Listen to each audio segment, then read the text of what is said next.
passion is a powerful stimulus. It oftentimes transforms ordinary lives into extraordinary lives. And we're going to meet one such man today, Michael McNeil, whose passion after seeing the LA riots and wanted to help his community, started a wonderful ranch called Inner City Slickers. Inner City Slickers brings children from the inner cities and gives them the opportunity to work with cowboys and horses and learn wonderful, wonderful techniques that help to transform their lives. And here comes our first batch of Inner City Slickers for the day. All right, come on everybody, over to Cement Corral. How you doing? What's your name? Logie, I'm Michael, nice to meet you. What's your name? Hey Michael, how'd you end up doing all this? How did this get started? Well, you know, in 1992 when the riots broke out, I was watching LA burn from my office in Sunset.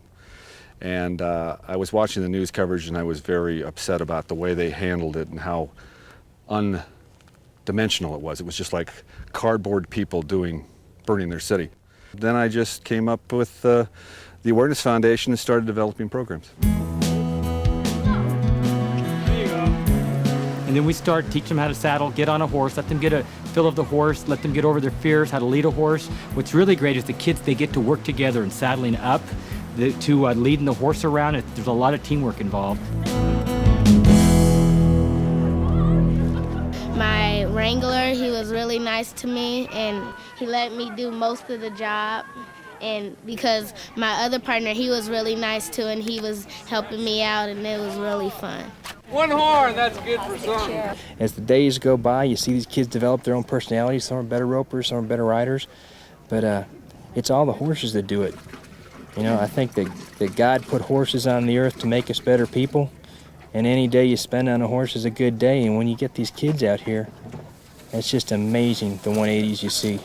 I like riding horses, and I like a bull.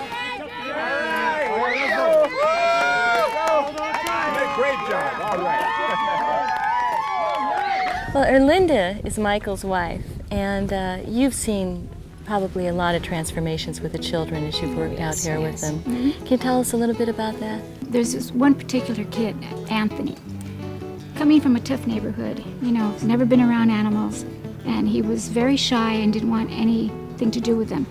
But once we got him to just mingle and touch, and it was amazing. His face lit up, he was more active, and he just transformed. It was just amazing, and he'll stay with me for the rest of my life. All right, this is going to be our first stall with clean. Everybody come around. I think one of the most important things is each child will be able to take a circumstance where they overcame fear. And fear of horses, fear of the mechanics, fear of horse manure. And even taking that example, they can take that and use that in the rest of their life. Whenever there's a situation they might be fearful, they can always think back to this one time. And fear is such a dense energy that they're able to overcome that. It was really wonderful to see. Now, you, when you were talking to the children, had one of the greatest definitions of passionate living of life that I've heard so far. Could you share that with us? Yeah, I told them that I thought my definition of life is that find something that you're passionate about. I mean, that really excites you, that turns you on, that makes that glow happen between your ears and your eyes. And then you perfect it. You get really good at it. Then you give it to somebody else. And then they'll get excited. I mean, that's what our wranglers are doing here. They love horses, and so they're giving them to the children. All right, we got one special rider. Let's bring up Catherine. Come on, Catherine. All right. Well, the guys convinced me that this was a great way to end the day. All the kids had a great time, and I know where they all live. So if I don't make it through this ride, Michael. And if you want more information on this, come to PassionateLiving.com. So I'm watching you over here. What do you say? From this week's Passionate Living, what is it? Give me some. All right, here we go. All right.